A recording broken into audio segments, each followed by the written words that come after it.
The following video details the contents of a Department of Defense document entitled Internment and Resettlement Operations, also known as FM 3-39.40.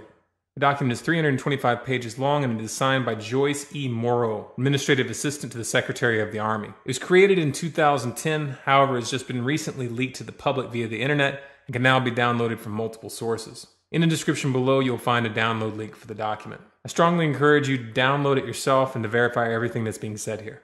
The document outlines military procedures for internment and resettlement of civilians, and it describes the layout and the administration of these internment camps. It clearly states on page 38 that it applies within U.S. territory, and it specifically addresses the detainment of U.S. citizens, as is indicated by the identification procedures for new prisoners on page 146, which states that social security numbers are to be recorded alongside their photograph and fingerprints. Included in the list of organizations which may be involved in these internment operations are the Department of Homeland Security, FEMA, the Department of Defense, and the United Nations. On page 56, the document outlines the responsibilities of psychological operations officers within the camps, among which it states that a PSYOP officer develops and executes indoctrination programs to reduce or remove antagonistic attitudes and identifies political activists. On page 281, the document goes into more detail regarding the role of psychological operations within the camps, specifically in regards to pacifying the population and ensuring cooperation.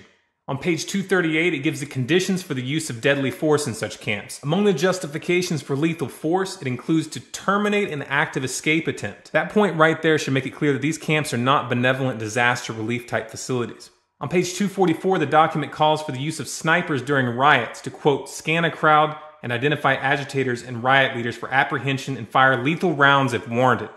On page 260, it shows the basic layout for a facility focusing on detainment. It is depicted with interrogation areas, tribunal areas, and mortuaries. Each detainment facility is designed to hold 4,000 prisoners, and they are depicted with multiple levels of barbed wire separating compartments within the facilities, with a double barbed wire fence enclosing them, and watched over by 24 guard towers. On page 261, the document depicts the layout for what they call civilian resettlement facilities, which are designed to house 8,000 people.